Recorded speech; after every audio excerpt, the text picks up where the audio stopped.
Et il se trouve que là, d'attendre un garçon, et ça remet ça sur le tapis, ça dit quelle version de relation père-fils je vais pouvoir créer avec mon fils, maintenant que je sais que c'est un fils. Salut à toi et bienvenue dans ce podcast où je te partage en toute transparence mon expérience de papa Schrödinger. En effet, je vais très bientôt devenir papa pour la première fois de ma vie, ce qui fait que je ne suis pas papa, mais quand même un peu, mais pas encore tout à fait. Bref, je suis dans un moment charnière, à la fois bouillonnant, passionnant et déstabilisant. Dans cet épisode, j'ai envie d'aborder le fait que j'attends un garçon. Attendre un garçon, c'était pas du tout ce que je m'étais dit. En fait, quand j'ai su que ma compagne était enceinte, on s'est regardés tous les deux et on savait que c'était un garçon.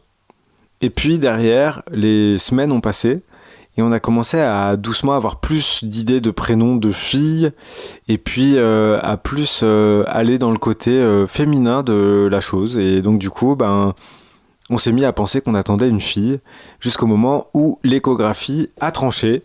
Il s'agissait bien d'un garçon. Et le fait que ce soit un garçon, c'est pas anodin dans les questions que je me pose et dans le bouillonnement qui est le mien aujourd'hui. Il y a effectivement plein de choses qui se bousculent dans ma tête, plein d'émotions aussi qui me parcourent le cœur et le corps. Et je vais essayer de te partager un petit peu ce qui se passe pour moi dans le fait d'attendre un garçon. Déjà, la première chose qui me vient, c'est l'injonction que nous avons aujourd'hui à ne pas faire de différence entre les filles et les garçons, qui fait directement réponse à la dichotomie entre les genres qui a été faite jusqu'à maintenant. Et je ne suis d'accord ni avec la première version, ni avec la deuxième.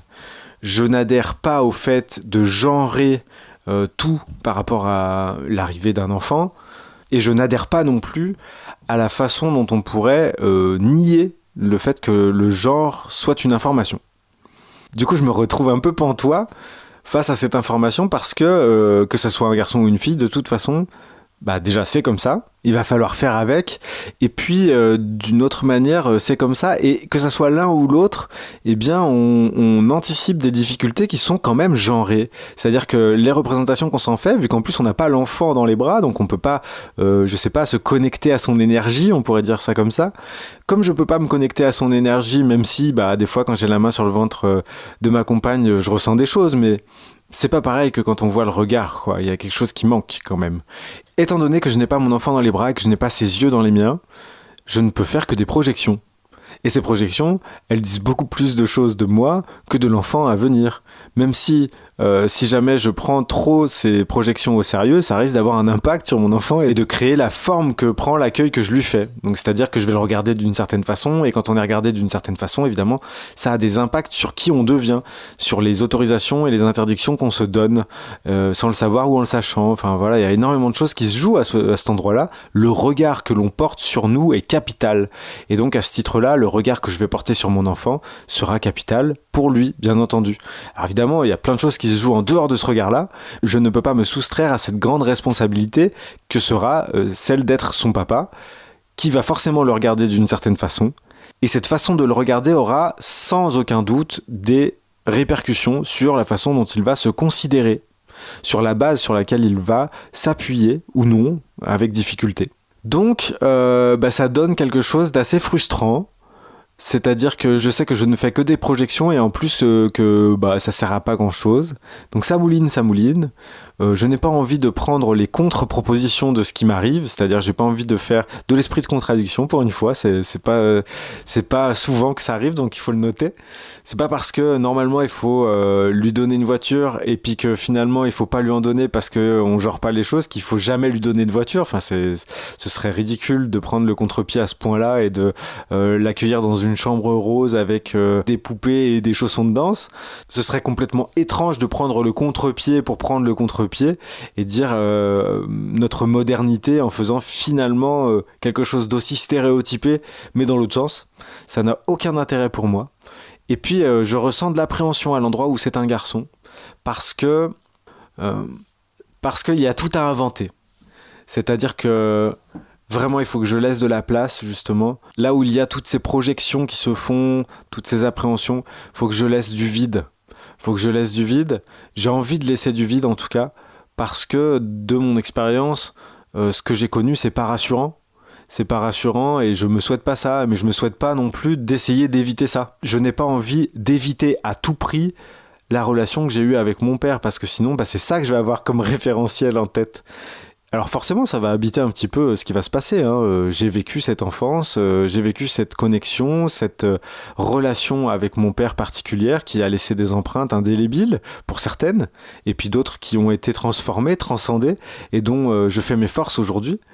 Et il se trouve que là, d'attendre un garçon, ça remet ça sur le tapis, ça dit quelle version de relation père-fils je vais pouvoir créer avec mon fils.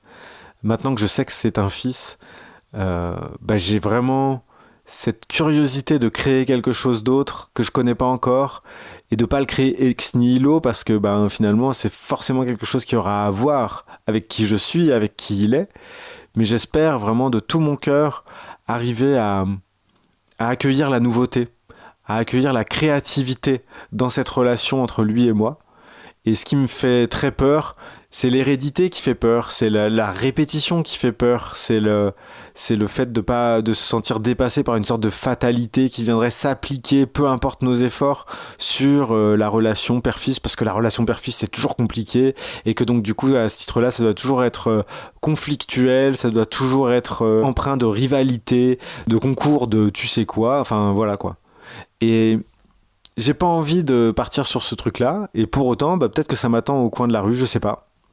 Le fait que ça soit un garçon aussi, j'ai de l'appréhension dans le fait que les choses sont tellement en train de bouger. Je trouve qu'il y a beaucoup de positifs dans les dernières avancées qui concernent le fait que les femmes prennent une place différente dans la société et dans leur représentation d'elles-mêmes et dans la représentation qu'on a d'elles. Je trouve ça très bien. Et à plein d'égards, je suis vraiment content de ça. Il se trouve qu'à titre personnel, dans un premier temps, j'avais déjà cette conscience-là. Donc je suis né pratiquement avec cette conscience de la domination masculine et de son aspect délétère sur le monde entier et sur l'espèce humaine en particulier, mais les espèces animales et végétales aussi. En fait, j'ai été connecté très vite, de façon assez immédiate, au côté destructeur, dominateur du masculin. J'ai rejeté ça très fort. J'ai voulu ne pas être un homme. C'est pas pour autant que j'ai voulu être une femme, mais j'ai voulu être un homme différent des autres pour faire mentir quelque part la prophétie. J'avais peur de devenir un homme, une bête sauvage, sanguinaire, attiré uniquement par le profit, qui marche sur la tête des autres pour arriver là où il veut, tout en se servant des ressources qu'il croise sur son chemin pour arriver à son objectif, en dressant fort son phallus imaginaire au-dessus de lui en disant « je suis quelqu'un d'important et j'ai tout compris ». Aujourd'hui que je suis plus en paix avec moi-même, j'avoue que cette énergie est un peu revenue chez moi. Mais pendant toute mon enfance, mon adolescence et mon jeune âge adulte, j'ai rejeté la masculinité de ma constitution. Je n'ai pas voulu assumer le fait d'être un homme. J'avais peur que ça me transforme en prédateur, exclusivement en prédateur. Et du coup, je renoue un peu avec cette masculinité aujourd'hui, au moment où finalement les choses ont bougé et où la société à laquelle j'appartiens aujourd'hui fait un petit peu le même chemin que moi j'ai pu faire instinctivement, intuitivement au départ de ma vie. Ce qui fait que de mon côté, je pense que j'ai de la masculinité encore à développer. J'ai jeté le bébé avec l'eau du bain, c'est le cas de le dire, et que du coup j'ai perdu aussi le rapport à mon masculin en n'acceptant pas le côté négatif du masculin et en assimilant le masculin à ce qui est négatif. J'ai jeté avec l'eau du bain toute la subtilité qu'il y avait dans cette donnée. Je suis un homme et je suis constitué comme un homme, et à ce titre-là, ça fait que, je sais pas, par exemple, justement, en ce moment, j'ai pas le ventre arrondi avec une vie qui se forme à l'intérieur, et donc, à la fois, j'échappe aux douleurs physiques qui sont liées à ça et aux inconforts et à l'intrusion que cela constitue, et puis d'un autre côté, je n'aurai jamais la joie d'avoir à ce point-là ce lien évident, ce lien total avec l'enfant qui va naître. Je ne vivrai jamais ça. Et donc, quelque part, c'est aussi un deuil à faire, d'une certaine façon. Donc, en fait, mon statut d'homme, ça fait de moi quelqu'un qui va pouvoir plus faire certaines expériences que d'autres. Et jusqu'à preuve du contraire, ça fait très peu de temps, en fait, finalement, que j'ai pris un peu la mesure de ça.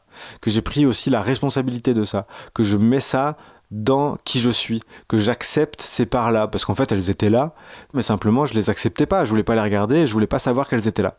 Et donc pour être sûr de pas être pris en faute d'être un monstre sanguinaire, je faisais le maximum sortir la masculinité dans ce que j'avais compris qu'elle était de ma vie. Et j'ai l'impression que la société est en train de faire pareil.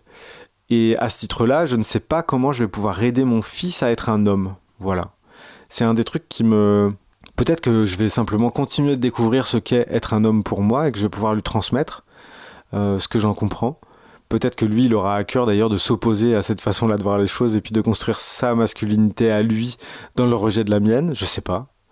En tout cas, c'est vrai que je m'y connais beaucoup moins en masculinité qu'en féminité, finalement, puisque j'ai construit mon rapport au monde avec beaucoup plus de féminin que de masculin. Et de ce fait-là, eh bien, j'aurais trouvé plus facile d'avoir une fille. J'aurais trouvé ça plus facile avec les aptitudes qui sont les miennes et les facilités qui sont déjà les miennes. Mais je suis reconnaissant une fois de plus à la vie de m'apporter justement le plus gros défi des deux. Donc j'adore le fait que ça se pointe et que je doive faire l'expérience du fait d'être papa, non seulement papa, mais en plus d'un garçon. Ça va forcément aller me chercher dans des endroits que j'attends pas et dont je ne sais pas ce qui va sortir. Je sais que ça va aller me chercher dans le fait de continuer de construire mon masculin et puis la difficulté que je vais avoir à l'aider à construire son masculin étant donné la jeunesse du mien de masculin et puis étant donné les mouvements sociétaux par rapport justement au fait d'être un homme ou une femme qui sont en train de traverser la société de façon très positive pour plein de choses et de façon déroutante à plein d'égards. Et donc là-dedans, dans ces différentes données qui sont qu'une partie finalement de ce qui va se passer, eh bien qu'est-ce que ça va donner ? Je sais que j'ai un petit peu d'appréhension à cet endroit-là et qu'en même temps, je peux pas faire l'expérience avant de l'avoir vécu et que j'aimerais bien, pour le coup, avoir des pouvoirs de divination pour savoir les erreurs à ne pas commettre, pour placer ce masculin où il faut. Et puis je suis curieux. Je suis curieux de découvrir ce que ça va donner et je sais que je vais faire de mon mieux. Et à partir du moment où je vais faire de mon mieux et où je vais mettre beaucoup d'amour dans ce que je fais, eh bien je verrai bien ce que ça donne. Mais je sais que je suis en capacité d'avoir de l'amour pour moi et de l'amour pour lui, de l'amour pour lui et de l'amour pour moi. Et donc à ce titre-là, ce sera de l'expérience et on verra bien ce qui se passe. Voilà, c'est ce que je voulais dire sur le sujet aujourd'hui, donc merci à toi d'avoir écouté cet épisode jusqu'au bout, n'hésite pas à le partager autour de toi, à tous les papas et toutes les mamans Schrödinger que tu connais, et les parents en général qui ont peut-être perdu contact avec ce moment unique, à la fois important et déroutant. Tu peux mettre un petit pouce en l'air si ça t'a plu, t'abonner à la chaîne bien entendu, je te souhaite une merveilleuse expérience et je te dis à bientôt. Salut!